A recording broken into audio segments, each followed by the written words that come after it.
On January 10th, 1999, the world was introduced to Batman Beyond, a story that takes place in the distant future from its predecessors in Batman the Animated Series and the New Batman Adventures. This show was unique. Aside from the obvious cyberpunk aesthetic that this series had, this is the first and only time in an animated series that a character not named Bruce Wayne held the mantle of Batman. Excluding the first couple moments of the show where we see an older Bruce struggling to fight crime, Terry McGinnis is the one that puts on the suit and fights crime deep into the night.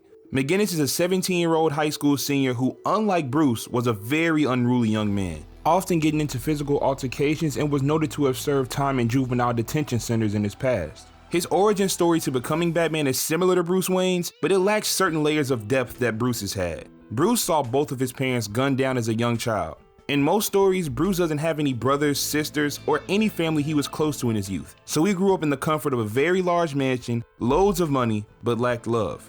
Alfred was around, sure, but come on, it wasn't the same as having your parents. But Terry's origin story is different. He grew up with his mother and father. He had a younger brother that he loved dearly as well. His family didn't possess the wealth of the Waynes, but the love Bruce lost, Terry had. But as I said before, Terry was a bit of a problem child, and one of his fights was with the Joker gang. Coincidentally, the fight took place in front of Wayne Manor. Bruce at his old age can still beat your average street thugs, but he needs to take medicine. So as Terry helps Bruce inside, one thing leads to another, and Terry finds himself in the Batcave. And once he got down there, he didn't need to question Bruce. Everything was out in the open. The famous Batman was Bruce Wayne.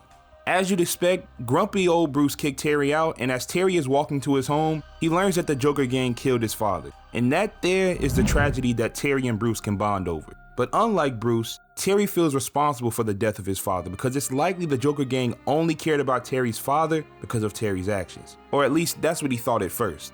After the death of his father, Terry does some digging and finds out who was responsible and sneaks into Wayne Manor and steals the Batsuit. The newer Batsuit. To me, this was an excellent way of introducing Terry as Batman because with any other version of Bruce, this wouldn't have happened. Batman in general is an ultra-vigilant and skeptical person, but the DCAU's version takes that to the highest degree out of all the animated versions of Batman. But this cartoon does a great job of showing that even the great Batman can't stop Father Time. At first, Bruce is opposed to Terry wearing the suit, but Bruce acknowledges that Terry is just as stubborn as he is, and it would be better to take the boy under his wing to train him than to turn him away. Because one thing Bruce believes is that the world needs Batman. Even if the current Batman is a little different than him, he believes the world needs that figure. He said it multiple times. And that's not to say that Bruce views himself as perfect. It actually couldn't be further from the truth as he actively takes steps to ensure his pupils don't end up like him. He knows he's a tortured man who's stuck in his ways. In many different forms of Batman media, the people around him even say that Batman is just as crazy as those he encounters. Batman Beyond is in the same universe as the legendary Batman the Animated Series. The show is widely respected among cartoon fans, and it was followed by the new Batman Adventures. TMBA is essentially a continuation of Batman the Animated Series with major artistic changes that most people aren't fans of. Batman Beyond, though, it was fresh. It didn't have to adhere to the same rules that the previous Batman cartoons did. Terry didn't have to be like Bruce. To be honest, Terry being so different from Bruce is why I like this cartoon so much.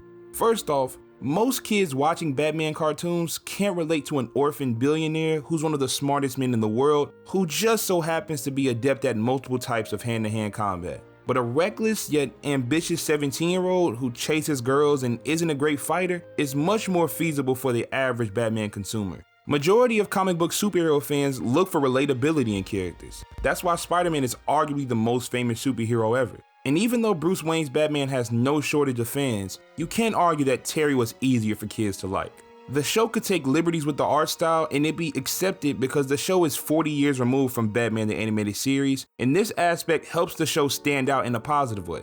But I can't lie, Batman Beyond doesn't have a great rogues gallery. It's solid at best. They are very similar to the classic Batman villains in terms of some sort of accident turning them into an enemy of Batman, but they lacked the character and individuality of Bruce Wayne's villains. Blight is the man who's responsible for the murder of Terry's father, and by extension, this entire story. Terry has a reason to dislike him, but personally, I don't feel that strongly towards Blight in the slightest. Ink is another staple throughout the show, and she's not very interesting either. The Royal Flush Gang is solid, and somehow this show created someone who uses Venom even less interesting than Bane.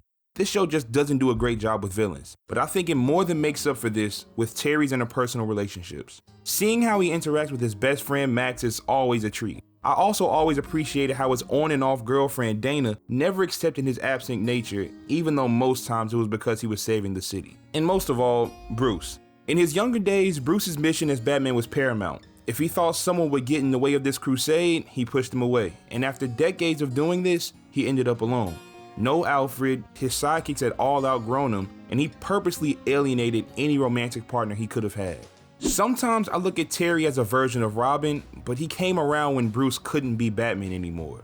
Bruce did need help on the streets, but he also needed people around him more lighthearted and joyous than himself. It's what helped such a dark person like him maintain his sanity as best as he could.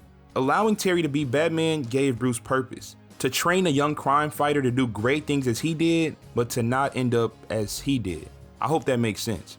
I love the costume in this cartoon, the city looked great, and boy, that theme song, man. It gets me ready for an episode more than any other Batman theme song, except for this one.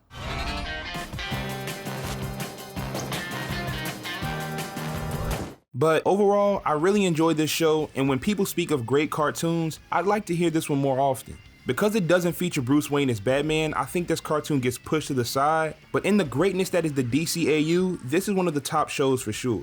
If you enjoyed this video, please be sure to leave a like and subscribe for more videos like this. But until then, this is Big Toon, and thanks for watching. Y'all have a good one.